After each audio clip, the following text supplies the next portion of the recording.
Someone asks what you're doing this weekend, and you say, nothing. They laugh and ask what you're actually doing. But you are serious, no plans, no visitors. Maybe a walk, a book, a movie, or several hours where nobody needs anything from you. And the strange part is, you're looking forward to it. You like people. You can enjoy a crowded dinner, spend hours talking to someone you love, and have a genuinely good time. But eventually, you want to go home. And sometimes you've wondered what that says about you. Because we tend to treat wanting company as healthy, while wanting to be alone for too long starts making people ask, "Are you okay?" But psychology makes an important distinction here. Wanting solitude and feeling lonely are not the same experience. And once you understand the difference, the more useful question isn't, "Why do I want to be alone?" Let's start with the distinction we often miss. Loneliness isn't simply the absence of people. Psychologist John Cacioppo spent much of his career studying loneliness, and one of the important ideas in this research is that loneliness depends on the connection you want compared with the connection you feel you actually have. Think about two completely different evenings. In the first, you're home alone on a Saturday night. Nobody is coming over. Your phone is quiet. And you're perfectly content.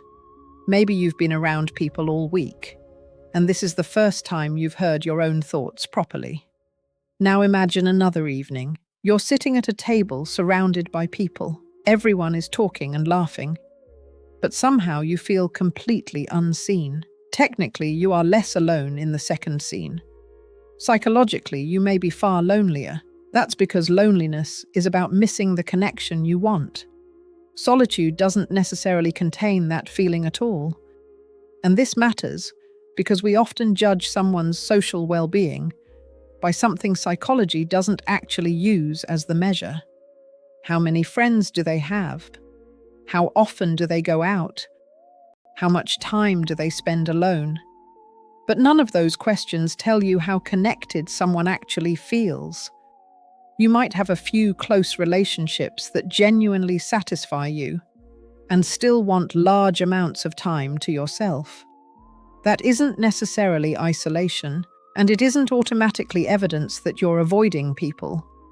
Psychologist Jerry Berger studied what he called a preference for solitude, essentially the tendency for some people to choose time alone more often than others.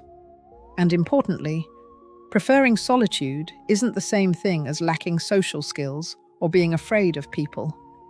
You can be socially capable and still prefer a quiet evening. You can love someone deeply and still need space from them. You can enjoy the party and be the first person ready to leave. This isn't another video telling you that avoiding everyone is secretly a sign that you're unusually deep or emotionally evolved. Sometimes withdrawal really is withdrawal. But before we get there, we need to understand something simpler. Why does solitude feel so restorative to some people when it feels uncomfortable to others? Imagine your mind like a room that people have been walking through all day. Every conversation leaves something behind. The joke someone made, the strange tone in your colleague's voice, the problem you haven't solved, the conversation you enjoyed, the thing you remembered halfway through dinner. Nothing dramatic happened. There's simply a lot in the room. For some people, solitude is when they finally get to put everything back where it belongs. This is one reason introversion is often misunderstood. People commonly use introvert to mean shy, awkward, or someone who doesn't like people. But those things aren't interchangeable. An introverted person can be confident, socially skilled, warm, funny, and deeply connected to other people. They may simply reach their limits sooner. And you might recognize this in a very ordinary moment. You've spent 3 hours with people you genuinely love. Nothing went wrong, nobody upset you. You aren't secretly angry, but eventually something inside you says you've had enough. Not enough of them. You've simply had enough input. And when you finally get home, you don't necessarily need entertainment. Sometimes you need absence.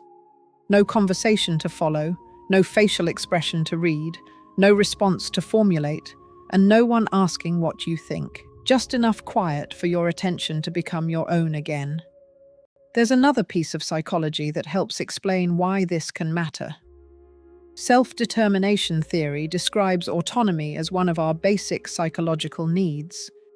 In ordinary language, autonomy is the feeling that some part of your life and attention belongs to you, and for some people, solitude restores that feeling very quickly. You choose what happens next. You choose whether to speak. You choose what deserves your attention. For a while, nobody else's needs are competing with your own. That doesn't mean relationships are the problem.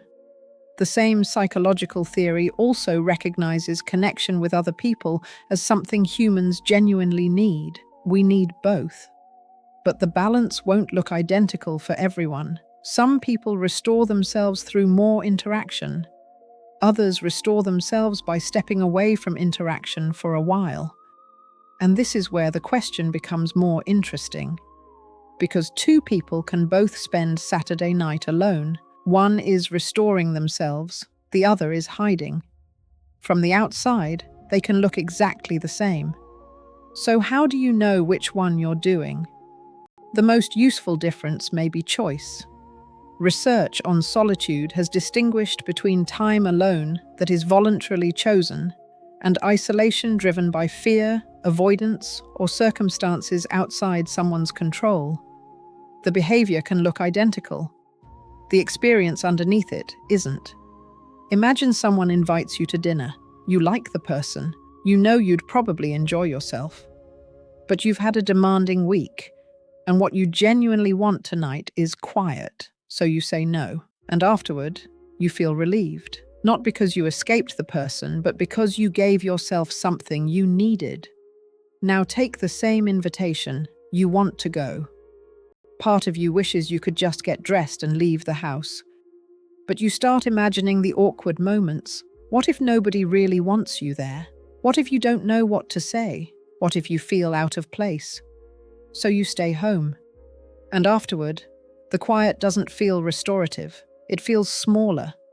Same empty room, but a very different experience. In the first, solitude gave you something. In the second, fear took something away. That distinction matters more than the number of evenings you spend alone, and sometimes the difference is subtle. You might genuinely enjoy solitude, while also using it occasionally to avoid discomfort. Human behavior rarely fits perfectly into one category. The useful question is not, am I a person who likes being alone? It's whether your solitude usually expands your life or slowly makes it smaller. After time alone, do you feel more available for the people you care about? Do you return with more patience, more clarity, and more willingness to connect? Or does every period alone make returning to people feel harder? That's useful information. Because healthy solitude doesn't have to compete with connection. Often it supports it.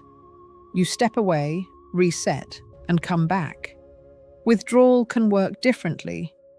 The more you retreat, the safer retreating can feel, and the more difficult returning can become. And that's why simply counting how many hours someone spends alone tells us very little. We have to ask what the solitude is doing. If you're beginning to recognize that your own need for space may connect with a wider pattern in how you handle closeness, independence, and self-worth. That's exactly what the free pattern map quiz is designed to help you explore. You can find your own map at thewiredmindtv.com. The link is in the description. Because the goal isn't to decide whether being alone is good or bad. It's to understand why you reach for it. And that brings us to the distinction underneath this entire video. Maybe we've been asking the wrong question. When someone spends a lot of time alone, we tend to ask, Why don't they want to be around people? But a better question is this: does being alone feel like a door closing or a door opening? When solitude is a door opening, you can breathe again. You create. You think. You rest. You hear yourself. And eventually, you're able to walk back through that door toward other people. When solitude becomes a door closing, the world on the other side gradually starts feeling harder to return to. The behavior may look identical from outside. The direction is different. That is why preferring your own company isn't automatically something that needs explaining away. Sometimes you aren't running from connection, you're simply returning to yourself. If this kind of psychology helps you understand patterns you've felt but never had language for, subscribe to the Wired Mind. That's what we're building here, one pattern at a time. So the next time someone asks what you're doing this weekend and you say, nothing, you don't necessarily need to make it sound more interesting. And you don't need to turn your preference for solitude into a personality badge either.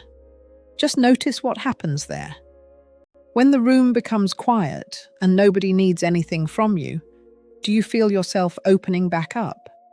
Do you become calmer, clearer, and more available to your own thoughts and eventually to other people?